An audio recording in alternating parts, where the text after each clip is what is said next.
Everyone, welcome back to my YouTube channel GS by Priyanka, जहां पर मैं आपको जीएस के कॉन्सेप्ट पढ़ाती हूं सिंपल लैंग्वेज में। तो आज की इस वीडियो में मैं आपके लिए एक बहुत ही सिंपल सा इकोनॉमिक्स का कॉन्सेप्ट लेकर के आई हूं, जिससे कि क्वेश्चन एमटीएस 2023 में भी पूछा गया था। ये कॉन्सेप्ट बहुत ज़्यादा इजी है, आप ना वीडियो देखते ही समझ जाएंगे, उसके बाद आपको दोबारा इसको रिवाइज करने की ज़रूरत ही नहीं पड़ेगी। और ये जो हमारा टॉपिक है वो है factor payment and transfer payment. अब यहाँ पे ना आपको सबसे पहले ये समझना होगा कि इनकम और पेमेंट क्या है। मुझे पता है कि ये बहुत बेसिक है, आपको पता होगा, बट यहाँ पे ना क्लैरिफाई करना ज़रूरी हो जाता है।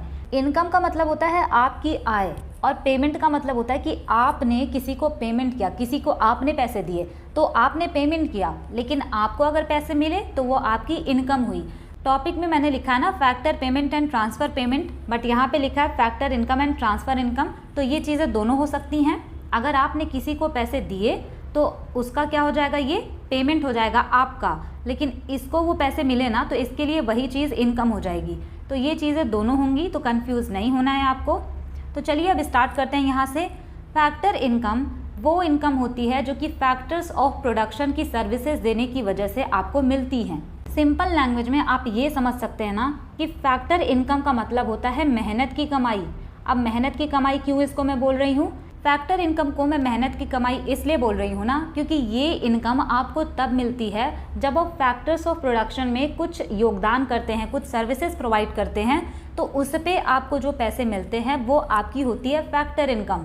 अब आपको यहाँ ये भी जानना पड़ेगा कि फैक्टर्स ऑफ प्रोडक्शन कितने होते हैं। फैक्टर्स ऑफ प्रोडक्शन 4 होते हैं, और ये क्वेश्चन भी एक बार एग्जाम में पूछा हुआ है। यहाँ पे है ना फैक्टर्स ऑफ प्रोडक्शन, और ये 4 होते हैं, land, labour, capital and entrepreneur. तो वही चीज़ यहाँ पे लिखी हुई है कि received for providing factor services of land, labour, capital and enterprise. इसका मतलब ये है, मान लीजिए आपके पास लैंड है, आपने अपना लैंड ना किसी को दे दिया कि ये लो, तुम इस पे अपना जो भी बिजनेस करना चाहते हो कर सकते हो। तो लैंड की सर्विस आपने दी, तो लैंड पर आपको मिला रेंट। और मान लीजिए आपने लेबर किसी को प्रोवाइड किया तो आपको मिला वेजेस। आपने अपना कैपिटल कहीं इन्वेस्ट किया या फिर आपने अपना कैपिटल किसी को उधार दिया, तो उस पर आपको या तो मिल सकता है इंटरेस्ट या फिर इस पर डिविडेंड मिल सकता है, मतलब लाभांश। उसके बाद यहाँ पे एंटरप्राइज है, जो एंटरप्रेन्योर था ना उसी को हम यहाँ पे बोल रहे हैं एंटरप्राइज। तो एंटरप्राइज से आपको क्या मिलेगा, प्रॉफिट। तो इसका मतलब ये है कि अगर आप फैक्टर्स ऑफ प्रोडक्शन की सर्विसेज प्रोवाइड करते हैं, उसके बदले में आपको जो इनकम होती है वो आपकी होती है फैक्टर इनकम। यहाँ पे एक चीज़ आपको बहुत अच्छे से याद रखनी है, इसलिए मैंने यहाँ पे स्टार मार्क भी लगा दिया है। Factor income is included in calculating national income. Factor income को जब हम नेशनल इनकम कैलकुलेट करते हैं तो उसमें जोड़ा जाता है। यहाँ पे देखिए, नेशनल इनकम का मतलब होता है राष्ट्रीय आय, और राष्ट्रीय आय हम जब निकालते हैं तो उसमें जो भी फैक्टर्स ऑफ प्रोडक्शन है ना, उन सारी चीज़ों से जो भी चीज़ें बनी होती हैं, मतलब हर चीज़ इसमें इंक्लूड करते हैं। वैसे मैं इसके बहुत ज़्यादा डिटेल में नहीं जाऊँगी क्योंकि इसके लिए ना अलग से वीडियो आएगी। अब यहाँ पे आपको पढ़ना है ट्रांसफ़र इनकम। ट्रांसफ़र इनकम क्या होता है, आपकी फ्री की कमाई।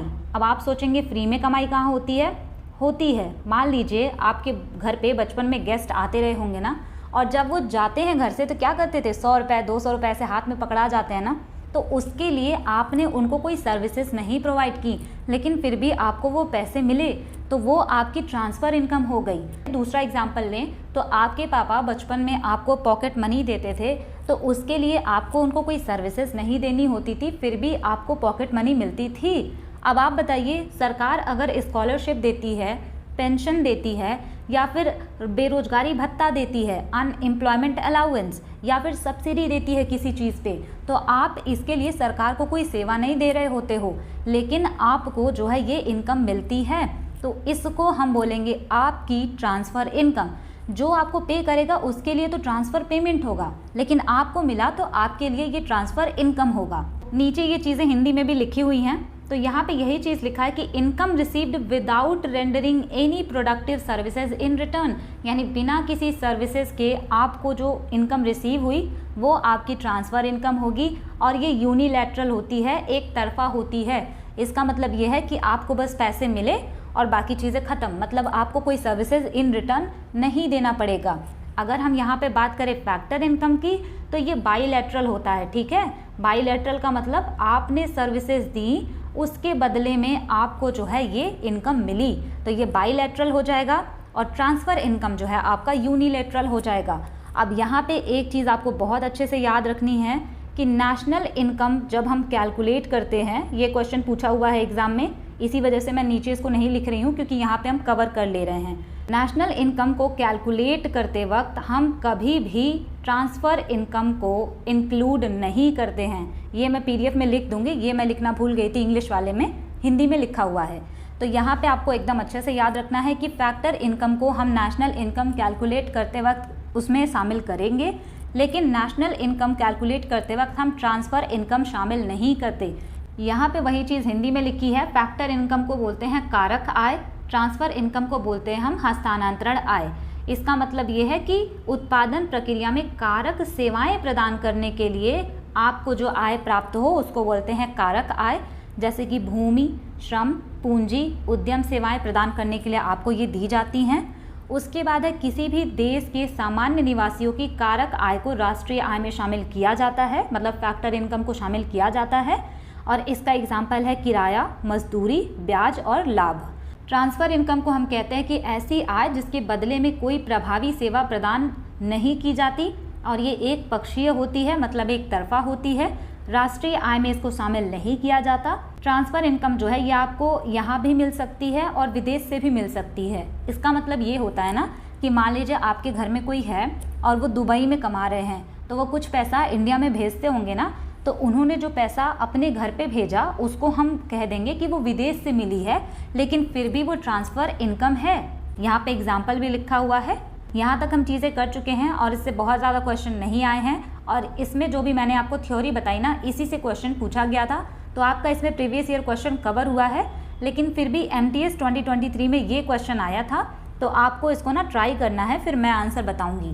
क्वेश्चन यहाँ पे है, which of the following best defines transfer payments. यहाँ पे आपसे कह रहा है कि निम्नलिखित में कौन सा स्थानांतरण भुगतान को सर्वोत्तम रूप से परिभाषित करता है। तो यहाँ पर आपसे ट्रांसफ़र पेमेंट पूछा है। ट्रांसफ़र पेमेंट वो पेमेंट होती है जो कि बिना काम किए हुए कोई हमें देता है। तो राइट आंसर हो जाएगा option B, payments made by the government to individuals without any corresponding production of goods और सर्विसेज। इसका मतलब होता है ना कि गवर्नमेंट आपको स्कॉलरशिप दे या फिर किसी स्कीम के थ्रू आपको कुछ पैसे दे, मतलब आपको बिना कोई सर्विस प्रोवाइड किए अगर सरकार आपको कोई पैसे देती है या फिर कोई भी आपको कोई पैसे देता है तो उसको हम कहेंगे ट्रांसफ़र पेमेंट। तो ये वाला राइट आंसर हो जाएगा।